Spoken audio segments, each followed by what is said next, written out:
नमस्कार, दीपाली रासकर ब्लाऊज डिझाईनमध्ये तुमचं स्वागत. आज मी तुम्हाला फुग्याच्या बाहीची संपूर्ण स्टिचिंग दावणार आहे. कटिंगचा व्हिडिओ मी ऑलरेडीच अपलोड केलेला आहे. स्टिचिंग आणि कटिंग दोन्ही बघण्यासाठी 2 व्हिडिओ वेगळे आहेत. हा स्टिचिंगचा आहे, दुसरा आहे तो कटिंगचा आहे. हे पहा. व्हिडिओ आवडला तर सबस्क्राईब करा. आता प्रथम बाहीला काय करायचं, अस्तर जोडून घ्यायचं. आता मी अस्तर जोडून घेत आहे. हे पहा, अस्तर अगदी व्यवस्थित जोडायचं. अस्तर जोडण्यासाठी कोणत्याही फेविक्विक किंवा कोणत्याही गमचा वगैरे वापर करायचा नाही. अस्तर आहे ना, ते मशीनवरच जोडायचं. पहा, आता मी जोडत आहे अस्तर. दोन्ही बाहीला अस्तर व्यवस्थितरित्या जोडून घ्यायचं आणि फक्त ब्लाऊज पीसचीच चुन्या पाडायच्या नाहीत. अस्तर अटॅच करून चुन्या पाडायच्या, ते मी गेल्या व्हिडिओत सांगितलं आहे तुम्हाला, कटिंगच्या व्हिडिओमध्ये. आता स्टिचिंगच्या व्हिडिओमध्ये बघा, हे मी दोन्ही बाह्यांना अस्तर जोडून घेतलं.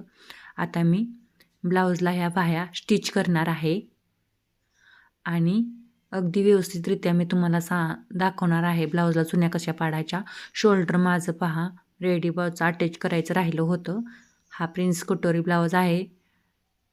28 चेस्ट आहे याची आणि शोल्डर मी अटॅच करून घेतलं. आता मी स्लीव आहे ना, याला जॉईन करणार आहे. हे पहा, मध्य काढायचा. शोल्डरपासून कधी पण कोणतीही स्लीव ब्लाऊजला अटॅच करायची असू दे, ते शोल्डरपासूनच जोडायचे आणि छोट्या छोट्या अर्ध्या अर्ध्या इंचाच्या चुन्या एका बाजूने पाडायचा. जेवढे कापड आपल्या बाजूला पाडायच्या कधी पण चुन्या. पहा, या चुन्याची तोंड मी माझ्याकडे केलेले आहे. आणि जेवढे कापड आपण चुन्यासाठी घेतले आहे त्यापेक्षा एक चुनी जास्त, आणि राहिलेले कापड आहे ते स्लीवसाठी आणि खोल भाग पुढच्या बाजूला. आता परत रिटर्न जायचं.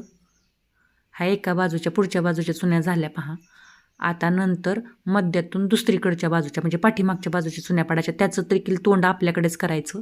चुन्याचं तोंड म्हणजे गुढीची बाजू येते ती आपल्याकडे वळवायची, कोणत्याही विरुद्ध दिशेला ती वळवायची नाही. मध्यातून सुरुवात केल्यानंतर प्रत्येक चुनी पाडताना ती आपल्याच बाजूला येईन अशीच पाडायची आणि राहिलेलं एक्स्ट्राचं जे फॅब्रिक आहे ते दुसऱ्या बाजूला पहा बाहीचं उंच भाग हा अटॅच करून टाकायचा. चुन्या जास्त पाडायच्या नाहीत. पुढच्या बाजूच्या 5 चुन्या आणि मागच्या बाजूच्या 5 चुन्या येतात. पहा, 5 इंचाचं फॅब्रिक आपण घेतल्यानंतर ह्या पहा कशा सुंदर चुन्या आल्या आहेत. आता दंडाच्या बाजूच्या चुन्या पाडायच्या. पहा, आता दंडाच्या बाजूच्या चुन्या पाडताना काय करायचं, त्याची पोझिशन आहे ती पण आपल्याच बाजूला ठेवायची आणि सगळ्या चुन्यांची पोझिशन ती आपल्याच बाजूला ठेवायची, ती विरुद्ध दिशेला करायची नाही. फक्त दंडाच्या बाजूच्या चुन्या देखील पाडताना मध्यातून सुरुवात केल्यानंतर त्याची तोंड वेगवेगळे येते. हे पहा, एकाच बाजूने चुन्या मी पाडून घेतल्या आणि खूप छान असा पप रेडी व्हायला लागला.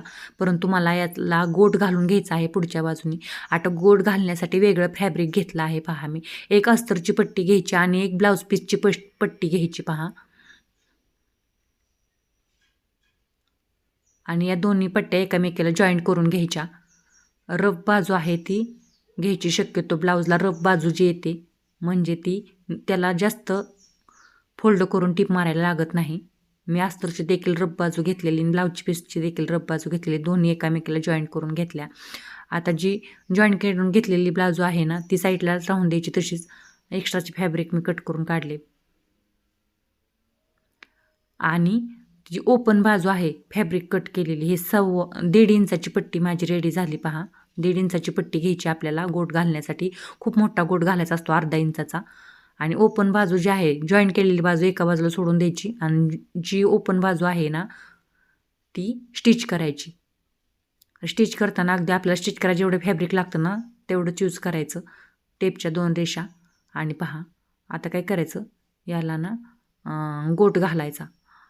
आता गोट आहे ना तो अर्धा इंचाचा येतो. पहा, अर्ध्या इंचाचा गोट माझा येणार आहे.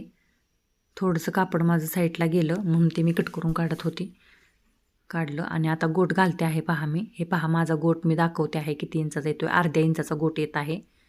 1.5 इंचाचं 1.25 इंच ते 1.5 इंचाची पट्टी घ्यायची आणि 1.25 ते 1.5 इंचाला अर्धा इंचाचा गोट रेडी होतो. पहा, खूप सुंदर दिसतो गोट. हा मोठा असतो गोट, म्हणजे अगदी गोल नसतो, त्याची चपटीच पट्टी येते पण त्याला गोटच बोलतात. छान अशी टिप मारून घेतली मी. वरवर चेक करायचं खालच्या बाजून देखील गोटाचं कापड येते का, नाही तर ते निसटून जाईन बाजूला.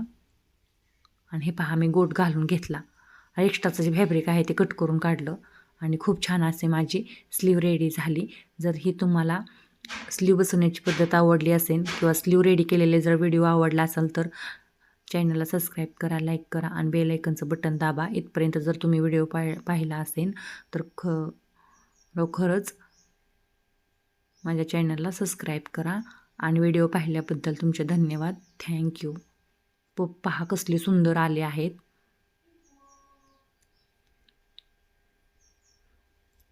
खूप छान पप रेडी झाले आहेत.